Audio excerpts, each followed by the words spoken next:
Hello everyone, it's Miss Stephanie, the library lady, and I'm back with another STEAM kit for you that will be ready to check out in just a couple of days.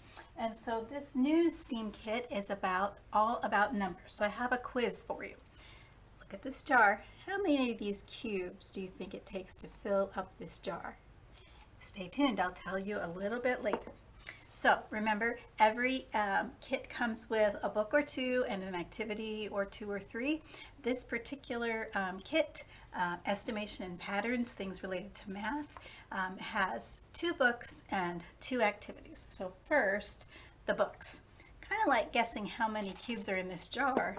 The first book is How Many Guinea Pigs Can Fit on a Plane? Isn't that funny?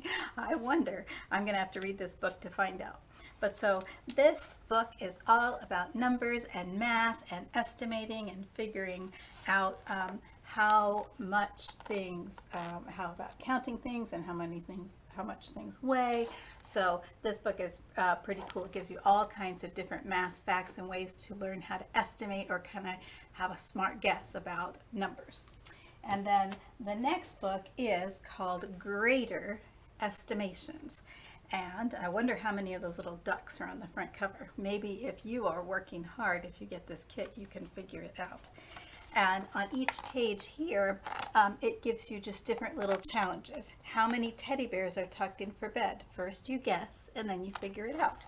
And how many triangles are sewn into the blanket? And how many triangles are green? And about how many are pink? You have to kind of figure out ways to guess before you actually count. Okay, so as you can tell, these 2 books are a little bit different levels. This one's a little bit higher for older kids, and this one's a little bit lower could be for younger kids. The kit actually says it's 4th grade and up, but I really think that the whole kit could be good for any kids, kindergarten through anywhere in elementary school, 5th, 6th grade. So really this is for everyone. So those are the books. The first activity is called Gram Unit Cubes, and it's just a bag of different colored cubes like this. That's what's in the jar. And this is really just very flexible about what you can do with it. You can do things like this. Put a bunch in a different container and figure out how many are in there. I've done another one where I have a book and I've started to place it on top of the book. I'm going to guess how many will fit on top of the book. And then with the little activity guide, they also say you can use it for counters, just practice counting, sorting into different colors, creating fractions, weighing things. If you have sort of like a post office scale or a kitchen scale, you can guess and see how much a certain number of the weigh. And again, this kind of thing, putting things inside of a container and seeing how many will be in there. Now, this does say on it, like with a lot of our activities, not for children under 3, and I would with this one, these are really small, so if you have anyone below elementary school age, you may just want to be careful about figure out for your family what's going to work, whether this is a good activity or whether you can figure out a way to keep it away from the little ones, because that definitely could cause a problem. So that's activity number 1, the cubes. Okay, now activity number 2 is all this fun stuff behind me. Give me just a second. Okay, so this activity is called 120 mat, and as you can see, there's a mat. I think you would normally use it on the floor probably, but I have it up on a table so you can see it. And it comes with a bunch of different things. Again, it's also very flexible because you can do all kinds of things with the numbers on the mat. So let me just show you the different parts, and then I'll explain a little bit about one of the ideas that they give. So of course there's a mat. It goes all the way up to 120. They have different kinds of frames, and they're 2-sided, and there's more than one. There are several of each of these. And on this one, you can use it to frame numbers on the mat, and then look at what's 10 less and 10 more, and 1 less and 1 more, so you can kind of get a number sense of that.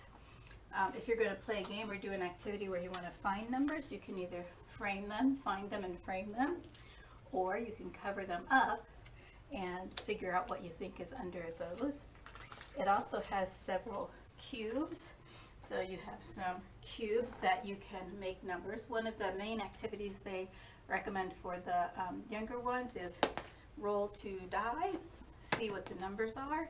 Okay, and then so I have, this is my number, and then you may have one or two children. You can either see who can do it first, or if it's only one child, see how long it takes them to find that number and put a frame around it. So there we go, like that. Or you can use these, either one, whatever you decide. Okay, you can also frame a number. So there's 55, and the child can roll the die for this one, and then the child needs to tell you, what is that number plus 1? And if it helps to use, again, the frames, you can use that frame to figure it out.